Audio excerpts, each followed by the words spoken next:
అందరికీ నమస్కారం అండి. ఈరోజు శనివారం పూజ. మా చెట్టుకి కాసిన గులాబీ. గుడికి వెళ్ళామండి. పూజ అయిన తర్వాత గుడికి వెళ్ళి అక్కడ తెప్పోత్సవం, సాయంత్రం తెప్పోత్సవం జరిగింది. అందరికీ నమస్కారం అండి. ఈ వీడియో శనివారం వీడియో అండి. పెట్టడం లేట్ అయ్యింది. సప్త శనివారాలు పూజ చేస్తున్నాను కదా, ఇలాగా పొద్దుటే 5 గంటలకల్లా లేచి ఇలాగా ఇల్లు వాకిళ్ళు అన్నీ శుభ్రం చేసుకుని ఇలాగా ముగ్గేసుకుంటున్నానండి. చూస్తా అప్పుడే 3వ వారానికి వచ్చానండి. ఈ 3వ వారం పూజ ఇది. అప్పుడే 3 వారాలు అయిందా అనిపిస్తుంది. ఈ 3వ వారం పూజ చేసుకుని మీకు పోస్ట్ చేయడం లేట్ అయ్యిందండి వీడియో. ఇలా ముగ్గేసుకుని పొద్దుటే ఇలా ముగ్గు అయిన తర్వాత అన్నీ ఇక పూజ అండి. పూజ చేసేటప్పుడు అయితే ఏ వీడియో ఏం తీయట్లేదండి. నేను పూజ అయిన తర్వాత ఈ వీడియో తీస్తున్నాను. అలా పూజ అయింది. ఏదో సింపుల్గా ఇంకా అరటిపళ్ళు, కొబ్బరికాయ, పానకం, వడపప్పు, సలివిడి మన చేతనైన కాడికి చేసుకోవచ్చండి. అవి చేయాలంటే అదండి. ఇది గులాబీ.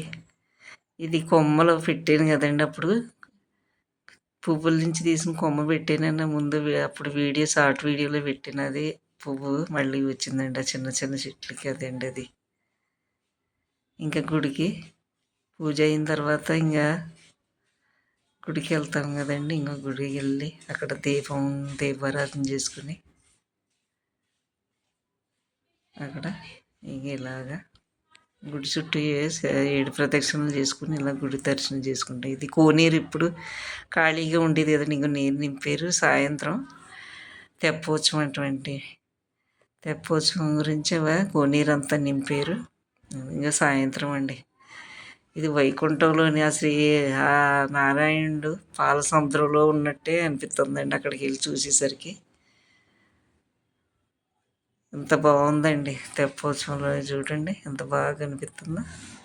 అసలు వైకుంఠంలాగే ఉన్నదండి తెప్పోత్సవం. చుట్టూ ఆ లైటింగ్ కాంతితో ఆయన అలాగా చాలా బాగుందండి.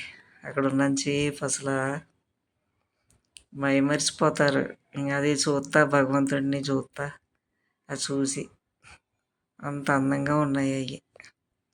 తెప్పోత్సవం జరుగుతుందండి సాయంత్రం. ఇది మా కోనేటిలో అలా తిరుగుతా ఎంత బాగుందో చూడండి. అసలు చాలా బాగుందండి.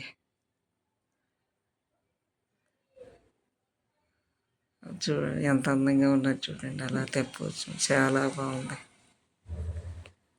సాయంత్రం ఎంత ప్రశాంతంగా అసలు చూస్తుంటే అన్నీ మర్చిపోతారు ఇంకా ఆ దర్శనం చేస్తూ ఉంటే.